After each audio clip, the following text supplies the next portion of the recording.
하나님은 그분이 어떠한 분이신지를 우리에게 나타내 주시는 분이십니다. 피조물인 인간은 아무리 스스로 애를 써도 하나님이 알려주시는 그만큼만 하나님을 알 수 있습니다. 하나님이 어떠한 분이신지, 하나님은 어떤 마음을 갖고 계시는지, 하나님은 왜 그렇게 우리에게 행하시는지 오로지 하나님께서 알려주실 때 그만큼만 인간은 하나님을 이해할 수 있습니다. 따라서 하나님의 중요한 이름은 계시하시는 하나님입니다. 하나님의 역사는 한마디로 하나님께서 자신이 어떠한 분이신지를 인간에게 나타내 주시는 과정이라고 말할 수 있습니다. 여기에서 하나님의 선택이 시작됩니다. 하나님께서는 자신을 나타내시고 드러내실 때 여러 가지 방법을 사용하십니다. 때로는 긴 시간 한 민족의 역사를 통해서 하나님이 어떠한 분이신지를 알려주십니다. 우리가 성경에서 보는 이스라엘의 역사를 읽으며 하나님이 이런 분이시라는 것을 알 수 있는 것과 마찬가지입니다. 때로는 선지자들을 보내셔서 그 입술에 하나님의 말씀을 넣어서 하나님을 계시하십니다. 무엇보다 가장 완벽한 계시는 예수 그리스도였습니다. 예수님이 오시기 전에는 희미하게 보였던 하나님이 예수님이 오심으로 완전한 사랑과 공의의 하나님이라는 것을 비로소 완벽하게 드러내셨습니다. 예수님께서도 이 땅 가운데 오셨을 때에 하나님이 어떠한 분이신지를 무단히 설명하고자 하셨습니다. 그분이 말씀하신 것들 중에 대표적으로 하나님을 보여주는 이미지가 있는데 그 단어가 바로 아버지입니다. 하나님이 아버지라는 것, 아버지라는 우리의 혈육을 지칭하는 그 단어가 하나님을 이해하는 중요한 개념적인 도구가 되는 것입니다. 매우 파격적인 선택입니다. 그분이 직접 하나님을 아버지라고 부르시고 우리에게도 하나님을 아버지라고 부르며 기도하라고 가르쳐 주십니다. 더 나아가서 오늘 말씀에서처럼 하나님의 사랑을 한 아버지의 지극한 사랑에 빗대어 말씀해 주십니다. 하나님은 굳이 이 땅의 수많은 단어들, 개념들, 이미지들 중에서도 아버지라는 단어를 통해서 하나님의 속성을 설명하십니다. 이 단어가 그렇게 쉬운 단어는 아닙니다. 왜냐하면 우리 안에서 아버지라는 단어를 떠올릴 때 우리는 육신의 아버지의 여러 가지 모습들이 함께 오버랩 되기 때문입니다. 매스컴이나 뉴스에서 보면 가정 내에서 폭력을 행사하는 아버지, 또 세상적인 가치관에 그 야망과 욕망으로 자녀를 가르치는 아버지, 때로는 자기 일에만 관심이 있고 자녀들의 사정은 전혀 무관심한 그런 아버지의 모습을 우리는 심심치 않게 볼 수 있습니다. 그 정도까지는 아니어도 우리는 완전한 사랑의 아버지 상을 경험하지 못하고 자라는 경우가 대부분입니다. 어릴 적 상처나 쓴뿌리들이 아버지의 사랑과 지지를 온전히 받고 누리지 못해서 생겨난 것이 참으로 많습니다. 그러나 하나님께서는 일관되게 이 아버지라는 단어를 사용하셔서 우리의 아픔과 어려움을 다 아시면서도 그 단어가 한계가 있는 단어라는 것을 아시면서도 하나님을 아버지로 소개하십니다.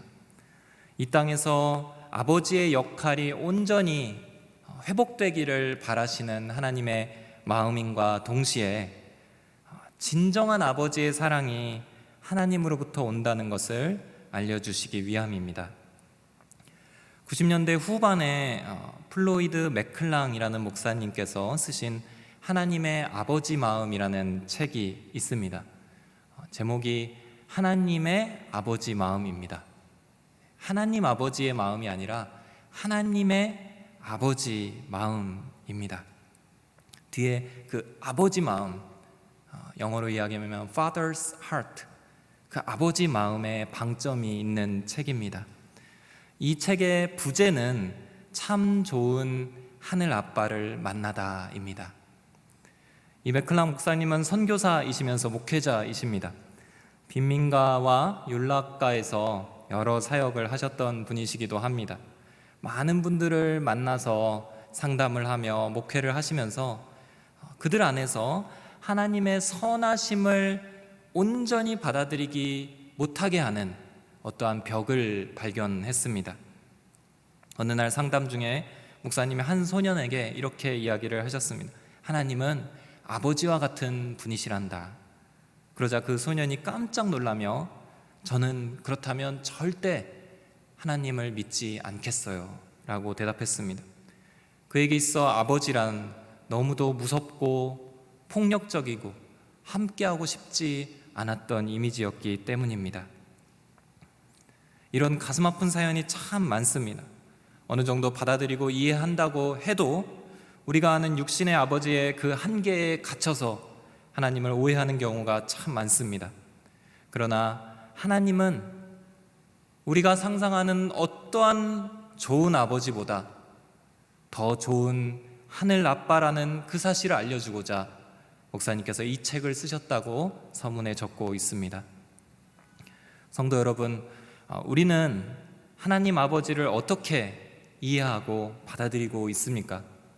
예수님께서 하나님을 아바 아버지라고 부르실 때, 또 그렇게 부르라고 하셨을 때 우리의 마음 깊은 곳에서는 어떠한 감정이 느껴지십니까? 그리고 하나님께서는 그런 우리에게 줄곧 아버지라는 이미지로 우리에게 말씀하시는 의도는 무엇입니까? 오늘 이 저녁 이 말씀을 통하여서 하나님 아버지의 깊은 그 사랑의 모습을 우리 모두가 빠짐없이 경험하게 되기를 주의 이름으로 축원합니다. 하나님은 왜 사랑의 아버지이신가? 어떻게 우리를 사랑하시는가?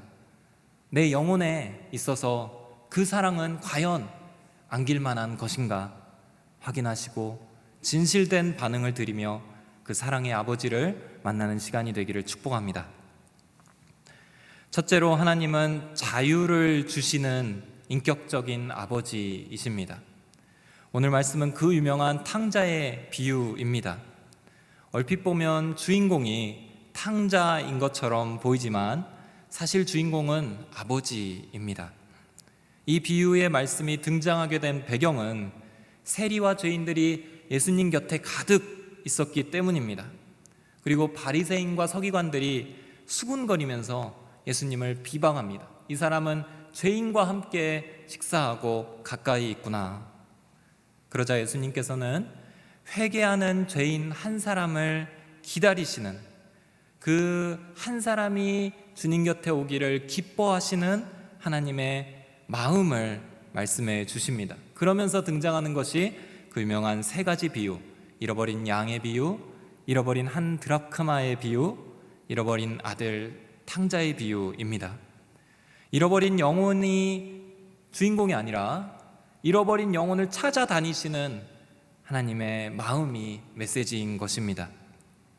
따라서 이 탕자의 비유를 살필 때 우리는 아들의 행적과 아들의 마음, 아들의 심정을 공감하는 것 이상으로 아버지의 행동과 아버지의 심리를 살피는 것이 중요합니다. 그것은 이 비유의 주제인 하나님 아버지의 마음이기 때문입니다. 그렇게 보면 이 비유가 시작되는 초반부터 이상한 아버지의 모습이 발견됩니다. 누가복음 15장 11절에서 12절 화면을 통해 같이 읽도록 하겠습니다. 시작. 예수께서 말씀하셨습니다. 어떤 사람에게 두 아들이 있었다. 작은 아들이 아버지에게 말했다. 아버지, 재산 중에서 제가 받을 몫을 주십시오. 그래서 아버지는 두 아들에게 살림을 나눠주었다. 작은 아들이 아버지를 찾아가 유산을 나눠달라고 요구합니다. 지금의 오늘날의 정서로서도 이 모습은 결코 예의 바른 아들의 모습이 아닙니다. 아버지, 죽을 때까지 기다릴 수 없어요. 그러니 유산을 주십시오. 하물며 북의 질서가 강조되었고 유산이 굉장히 중시되던 그 유대인들의 정서에 있어서 이 아들의 모습은 매우 무례하고 때로는 패륜적이라고 볼 수 있을 만한 그런 모습이었습니다. 이웃들이 행여나 이 사실을 알면 큰 책망을 들을 만한 그런 일입니다. 그러면 보통의 아버지는 어떻게 행동을 했을까요? 아들을 데려다가 혼내면서 내가 너를 그렇게 가르쳤냐? 너는 지금 무슨 말을 하고 있는지 네가 아느냐? 그 이야기 어디에 가서 행여라도 하지 마라 하고 혼냈을지 모릅니다. 그러나 이때 이 본문에서의 아버지는 이 철없는 아들의 요구를 그대로 들어줍니다. 그래서 살림을 나눠줍니다. 아들을 나무랐다 아니면 밤새 고민했다 이런 표현 하나 없습니다. 그냥 이 요구가 있고 나서 접속사 하나 그래서 이렇게 시작하여서 유산이 분배되는 아주 신속한 증여가 시작됩니다. 아들이 어떻게 유산을 쓰게 될까? 우리 아들은 잘 사용할 거야 이렇게 기대했던 것도 아닙니다. 충분히 이 돈으로 허랑방탕하고 낭비의 인생을 살 거라는 것을 아버지는 알고 있었을 겁니다. 그럼에도 바보같이 나눠주고 이후에는 그냥 너무 바보스러운 모습으로 하염없이 아들이 돌아오기를 기다리는 얼핏 보면 연약한 아버지의 모습을 우리는 의아해하며 발견할 수 있습니다. 아들의 생각과 자유를 꺾지 않으시는 아버지인 것입니다. 우리는 미련하다 이렇게 여기는 이 아버지의 인격스러운 모습이 하나님의 본질적인 성품이 됩니다. 우리는 때론 우리가 넘어질 때 이렇게 생각합니다. 하나님, 이렇게 죄를 짓고 넘어지고 아플 거면 차라리 우리가 죄를 짓지 않는 자유의지가 없는 그런 존재로 짓지 그러셨어요.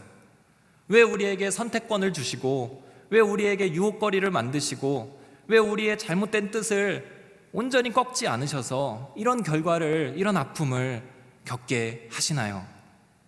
우리의 죄의 결과이고 또 우리가 져야 될 책임임에도 불구하고 우리는 하나님께 이렇게 항변합니다. 하나님, 우리에게 자유를 주신 그 하나님의 선택이 잘못되진 않았습니까?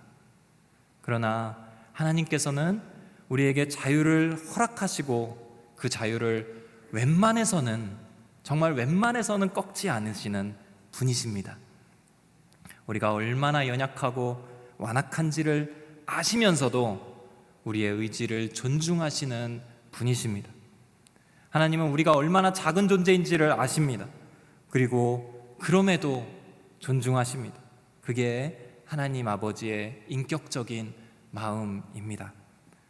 시편 103편에서는 하나님의 성품이 나옵니다. 103편 14절에서 15절 16절까지 한번 제가 읽어드리겠습니다. 우리의 체질을 아시고 우리가 흙임을 기억하시기 때문이다. 인생으로 말하자면 우리의 나날은 풀과 같고 들꽃처럼 번성하지만 바람이 불면 어디론가 사라지고 그 자리는 언제 그랬냐는 듯 흔적조차 없다. 우리의 체질은 흙이고 우리의 나날은 풀과 같고 때로는 들꽃처럼 무수히 번성하다가도 바람 한 벌만 불면 흔적도 없이 사라지는 아주 연약하고 미약한 존재임을 하나님께서 아신다라고 말씀하십니다. 이 지식을 갖고도 하나님은 우리를 무시하지 않으십니다. 무수히 죄를 범하며 계속해서 하나님을 아프시게 함에도 우리를 쓸어 없애버리시지 않으십니다. 그건 참 약하고 그건 바보 같은 일이다 라는 사단의 정죄가 있을 때에도 하나님께서는 철저하게 우리를 존중하십니다. 왜냐하면 참 좋은 아버지이시기 때문입니다. 이 시편의 바로 앞 구절에는 이런 표현이 나옵니다. 시편 103편 13절 말씀입니다. 아버지가 자식을 불쌍히 여기듯 여호와께서도 주를 경외하는 사람들을 불쌍히 여기신다. 사랑하는 성도 여러분, 하나님의 이 인격적인 아버지의 모습을 우리가 만난다면 우리의 영혼이 회복된다고 저는 믿습니다. 미련할 정도로 우리에게 선택과 자유를 주시고 그것을 존중하시며 그저 돌아오기를 하염없이 기다리시는 그 하나님의 마음 앞에 우리가 서게 된다면 우리의 모든 연약과 죄악은 다 씻겨질 것입니다. 세상 누구보다도 인격적인 이 인자하신 하나님의 음성을 듣게 되기를 주의 이름으로 축원합니다. 둘째로, 하나님은 끝까지 기다리시는 아버지이십니다. 그렇게 아들을 잃어버린 아버지는 이제 기다림이라는 것을 선택합니다. 하인들을 보내서 이 아들을 수소문해서 찾아서 강제로 데려올 수도 있지 않습니까? 찾으면 아주 혼쭐을 내고 막 묶어서라도 오게 할 수, 충분히 그럴 수 있지 않습니까? 그러나 그렇게 하지 않으십니다. 대신 기다리십니다. 오늘 말씀 20절 말씀입니다. 같이 읽겠습니다. 시작. 그러고서 아들은 일어나 아버지에게로 갔다. 아들이 아직 멀리 있는데 그 아버지는 아들을 보고 불쌍히 여겨 아들에게 달려가 그의 목을 껴안고 입을 맞췄다. 이 장면은 참 극적인 장면입니다. 탕자의 비유가 만약 연극으로 만들어진다면 확실히 이 장면이 하이라이트 장면이 될 것입니다. 만약에 영화가 된다면 카메라의 포커스는 분명히 처음에는 그 아들과 돌아오는 아들과 기다리고 있는 아버지와의 그 먼 거리를 넓게 비추었을 것입니다. 그리고 나서 아버지의 얼굴로 클로즈업해서 포커싱을 하고 그 아버지가 저 아이가 내 아이구나를 확인하는 눈빛을 보여주고 그리고 벌떡 일어나는 그 발을 비춰줄 것입니다. 오늘 표현에서 보면 아들이 아직 멀리 있는데 그 아버지는 아들을 보고 먼저 아들을 멀리서부터 발견하는 아버지의 그 극적인 모습을 최대한 살려낼 것입니다. 우리는 이 말씀에서 이 아버지의 하루하루는 아들을 기다리는 하루하루였다는 것을 알 수 있습니다. 아버지는 아들이 집을 나간 후에 매일같이 그 자리에 와서 앉아 있습니다. 그 동네 입구를 바라보고 그 동네로 들어오는 그 길 끝을 바라보고 살피고 있었을 것입니다. 아들이 돌아오기를 기다리고 있는 것이 아버지의 일과가 되었습니다. 무슨 좋은 일이 있다 해도 아버지는 기쁘지 않았고 아무리 맛있는 것을 먹어도 한켠에 소화가 되지 않는 그런 심정이 아버지에게 매일같이 있었을 것입니다. 그 간절한 그리고 그 아들을 기다리는 그 애끓는 그 마음으로 아버지는 매일매일 그 자리에 있었을 것입니다. 이 애끓는 마음, 이 고통을 충분히 선택하시고 감당하시는 그 기다림이 하나님 아버지의 본질적인 속성입니다. 성경은 이를 하나님의 오래 참으심이라고 표현합니다.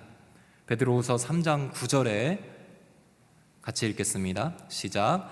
약속하신 주께서는 어떤 사람들이 더디다고 생각하는 것처럼 더딘 분이 아닙니다. 오히려 여러분을 위해 아무도 멸망하지 않고 모두 회개에 이르기를 바라십니다. 이 오래 참으시는 이 인내가 기다린 인내의 기다림이 하나님의 본질적인 속성 중의 속성입니다. 이 오래 참으심은 자기 희생을 전제로 합니다. 상대방에게 나의 그 무거운 짐을 풀어내고 곧장 갚지 않고 그 아픔과 짐을 자기에게로 돌리는 것입니다. 오래 참기에 받는 그 아픔을 견디면서 기다림의 소망을 버리지 않는 것입니다.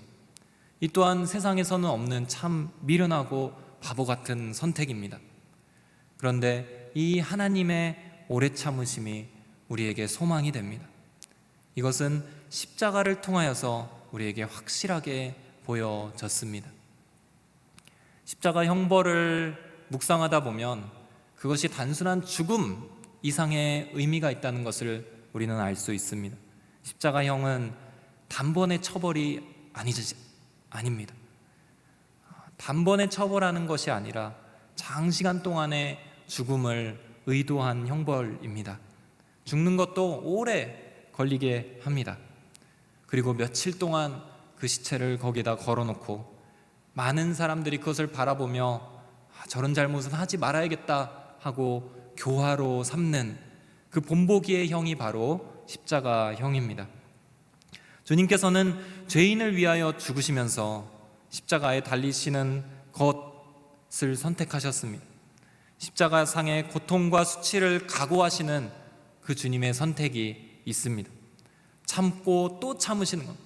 시간을 두고 참고 계속해서 참는 겁니다. 주님의 그 인내가, 그리고 마지막 순간에 저들을 용서해달라는 그 주님의 기도가 끝끝내 오래 참으시는 하나님의 속성을 잘 보여줍니다. 이 오래 참으심이 우리에게 소망이 되는 겁니다. 사랑하는 성도 여러분, 하나님께서는 우리에게 자유를 주십니다. 동시에 잘못된 선택에서 돌아올 때까지 그분 스스로가 기다리십니다. 강제로 묶어서 돌아오게 하지 않으십니다. 웬만해서는 그런 방법을 선택하지 않으십니다. 대신 매일같이 돌아올 수 있도록 그 길을 여시며 우리를 바라보고 계십니다. 이 기다림은 하나님 입장에서는 충분한 것입니다. 우리가 반응할 때까지 충분한 기다림이며 우리가 반응할 수 있는 온전하고 쉬운 길이 되는 것입니다. 하나님은 오늘도 우리를 기다리실 겁니다. 몇 년 전에 한 산간 농촌 지역으로 아울리치를 떠났던 적이 있습니다. 그곳에 다문화 아이들을 섬기는 목사님이 계셨는데 그 교회에서 어린이 성경학교를 진행했습니다. 말씀의 주제가 예수님의 사랑, 특별히 이 탕자의 비유를 갖고 많은 교사들과 함께 이 말씀을 주제로 연극을 만들었습니다. 대본을 짜고 배경음악을 준비하고 소품을 준비하고 나름대로 열심히 연습을 해서 그 아이들 앞에서 이제 말씀과 예배를 드리면서 이제 공연을 했습니다. 이 탕자가 재산을 완전히 탕진하고 굶주린 뒤에 고민하는 장면이 있습니다.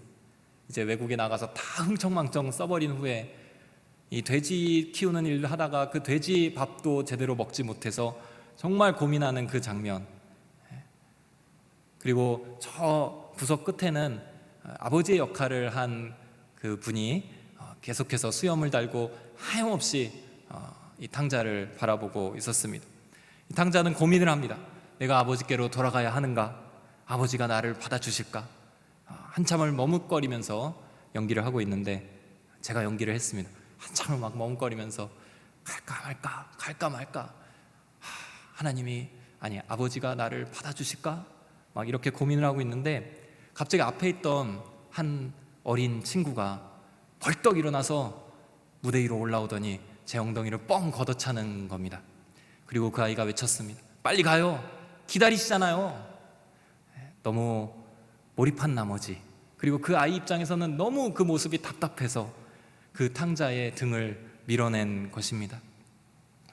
여러분, 하나님께로 돌아가는 것이 이렇습니다. 가면 됩니다. 왜냐하면 끝까지 기다리시는 하나님이시기 때문입니다. 아버지께로 돌아가 아버지의 이름을 부를 때에 거리가 아직 먼데 저 멀리서 우리를 먼저 발견하고 달려오실 아버지이시기 때문입니다. 이 기다림은 우리에게는 충분한 것입니다. 따라서 기다리시는 하나님께로 돌아가십시오. 그래도 괜찮을까? 머뭇거리지 마십시오. 이 인자하신 기다리심을 신뢰하시는 저와 여러분들이 되시기를 주의 이름으로 축원합니다. 끝으로 하나님은 무조건적으로 용서하시는 하나님입니다. 이 돌아온 아들의 고백이 나옵니다. 21절 말씀 같이 읽겠습니다. 시작. 아들이 아버지에게 말했다. 아버지, 제가 하늘과 아버지께 죄를 지었습니다. 이제 아들이라고 불릴 자격도 없습니다. 이 고백의 다음 구절 22절도 같이 읽겠습니다. 시작. 그러나 아버지는 종들에게 말했다. 어서 가서 좋은 옷을 가져와 이 아이에게 입혀라. 손가락에 반지를 끼우고 발에 신을 신겨라. 이 두 구절 사이에 뭔가 중간에 끊어진 듯한 느낌이 들지 않으십니까? 아들이 고백을 다 하지 못했어요. 아들은 이렇게 말하기로 마음속에 작정하고 수없이 연습한 다음 돌아왔습니다. 돌아오기 직전에 고백하는 장면 18절 19절의 말씀을 한번 읽도록 하겠습니다. 시작. 내가 일어나 아버지에게 돌아가 말해야겠다. 아버지, 제가 하늘과 아버지께 죄를 지었습니다. 저는 더 이상 아버지의 아들이라 불릴 자격이 없으니 그저 하나의 일꾼으로나 삼아 주십시오. 근데 돌아와서는 아버지, 하늘과 아버지께 죄를 지었습니다. 이제 아들이라고 불릴 자격도 없습니다. 그 순간 아버지가 말을 딱 끊는 거예요. 아직 일꾼 이야기는 꺼내지도 않았습니다. 아버지는 아들의 말을 끊습니다. 괜찮다, 됐다, 이제 말 그만해라. 그리고 큰 소리로 종들을 부릅니다.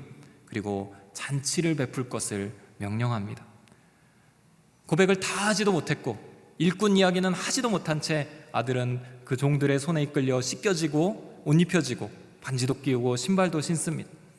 아들은 자신의 죄를 고백하며 뉘우치는 그런 절차도 없이 아버지는 아들의 돌아오는 그 발걸음 하나면 충분했던 것입니다. 성도 여러분, 하나님 앞으로 나아갈 때 무엇이 우리의 발목을 잡고 있습니까? 무엇이 우리의 마음을 주저하게 합니까? 아직 나는 완전하지 않아. 난 너무 큰 죄 안에 있어. 어떻게 하면 하나님께 무슨 말을 표현을 하여 용서를 빌면 나를 좀 용서해 주실까? 차마 할 말이 떠오르지 않아서 오늘도 나아갈 수 없다. 이렇게 고민하며 주저하고 계십니까? 내가 아직 준비되지 않아서 하나님의 은혜가 보이는데도 그 앞으로 가고 싶은데도 발걸음을 떼지 못하고 계십니까? 그 은혜를 받을 만한 충분한 준비를 가지고 그때서야 그 앞에 섰을 때 비로소 완전한 용서가 있다고 그렇게 생각하고 계시지는 않습니까? 아닙니다. 우리의 중심이 하나님을 향하는 그때에 주님을 부르는 그 짧은 외침 하나면 충분합니다. 하나님은 기다리실 뿐만 아니라 조건 없이 우리를 용서하시는 분이시기 때문입니다. 그저 있는 모습 그대로 하나님 앞에 나아가면 그것으로 충분합니다. 우리가 아버지의 이름을 부르며 아버지의 아자만 부를 때 그것만 해도 하나님께서는 저 멀리서부터 우리의 마음을 보시며 뛰어오실 겁니다. 우리를 안고 목을 껴안아 주실 겁니다. 입을 맞추시면서 우리의 고백이 채 끝나기도 전에 우리 손을 잡고 잔치의 자리로 우리를 이끄실 분이십니다. 그분은 우리의 아버지이시기 때문입니다. 따라서 이 아버지의 무조건적인 용서는 우리의 모든 절망을 깨트리는 힘이 됩니다. 그 안에서 참된 평안과 자유를 우리는 누릴 수 있습니다. 얼마 전에 한 장로님과 대화를 하는 기회가 있었습니다. 장로님께서는 자녀를 어떻게 양육하셨는지 나누어 주신 적이 있습니다. 젊은 시절에 이 장로님께서 하나님을 모르고 하나님을 떠나고 하나님을 멀리 했던 적이 있으셨습니다. 그러나 하나님의 용서를 받고 하나님 앞에 회개하며 하나님의 사랑을 알게 된 이후에 자녀들에게 딱 이 한마디로 양육하셨다고 합니다. 나는 네가 어떤 잘못을 하든지 너를 용서할 거야. 왜냐하면 하나님께서 나를 그렇게 용서하셨기 때문이야. 자녀들이 이 말씀을 듣고 자랐다고 합니다. 나는 네가 어떤 잘못을 하든지 너를 용서할 거야. 하나님께서 나를 그렇게 용서하셨기 때문이야. 저는 자녀들이 참 복되다고 생각했습니다. 이 말을 듣고 자녀들이 마음껏 행동해도 되겠구나, 나에겐 면죄부가 있으니까 이러면서 방종의 길로 갔을까요? 아닙니다. 오히려 하나님의 사랑이 어떠한 것인지를 분명히 새겼을 것입니다. 하나님은 무조건적으로 우리를 용서하시는 참 좋으신 아버지이십니다. 그 사실을 알 때 우리는 연약함이 가득한 우리의 삶 가운데 완전한 자유와 평안을 누릴 수 있습니다.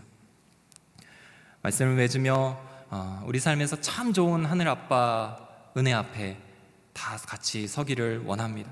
하나님은 아버지라는 단어로 우리에게 소개하시는 분이십니다. 수많은 이미지 중에 아버지라는 단어를 선택하셔서 우리에게 그 모습을 보여주시는 하나님이십니다. 그러나 참 좋은 아버지입니다. 하나님의 아버지 되심은 우리에게 자유를 허락하시는 인격적인 아버지입니다. 그리고 끝까지 기다리시는 하나님 아버지입니다. 용서하시되 무조건적으로 용서하시는 아버지입니다. 이 하나님의 품 안에서 우리는 진실로 회복됩니다. 이 아버지의 음성을 들을 때에 우리의 영혼은 세상 어느 곳에서도 맛보지 못한 온전한 평안과 감동과 힘 주시는 것을 경험하게 될 것입니다. 이 사랑은 우리의 죄악 여부와 관계없이 흔들리지 않습니다. 우리가 죄악을 지었다고 해서 이 사랑이 약해지는 것이 아닙니다. 우리 모두는 우리가 경험한 육신의 아버지의 한계와 관계없이 우리가 어떠한 부족한 아버지상을 경험했다 할지라도 이 하나님 아버지는 온전한 그 모습을 우리에게 허락하십니다. 우리 모두는 참 좋으신 하나님 아버지의 품 안에 안길 자녀가 된 자들입니다. 그 아버지를 얼마든지 언제든지 부를 수 있습니다. 로마서 8장 15절에 말씀이 있습니다. 다 같이 한번 읽도록 하겠습니다. 시작. 여러분은 다시 두려움에 이르게 하는 종의 영을 받지 않고 양자의 영을 받았습니다. 우리는 그 영으로 아바 아버지라고 부릅니다. 하나님 아버지를 친밀한 아빠라고 부르며 인격적이시고 기다리시며 용서하시는 그 품에 언제든 안기실 수 있는 그 믿음이 회복되는 이 저녁이 되기를 축원합니다. 우리 아바 아버지라는 찬양이 있습니다. 제가 한번 가사를 한번 읽어드리고요, 같이 함께 찬양하고 기도하면 좋겠습니다. 아바 아버지, 아바 아버지, 나를 안으시고 바라보시는 아바 아버지, 아바 아버지, 아바 아버지, 나를 도우시고 힘주시는 아버지, 주는 내 마음을 고치시고 볼 수 없는 상처 만지시네. 나를 아시고 나를 이해하시네. 내 영혼 새롭게 세우시네. 우리 찬양 함께 부르면서 하나님 아버지 앞에 기도하며 나아가도록 하겠습니다.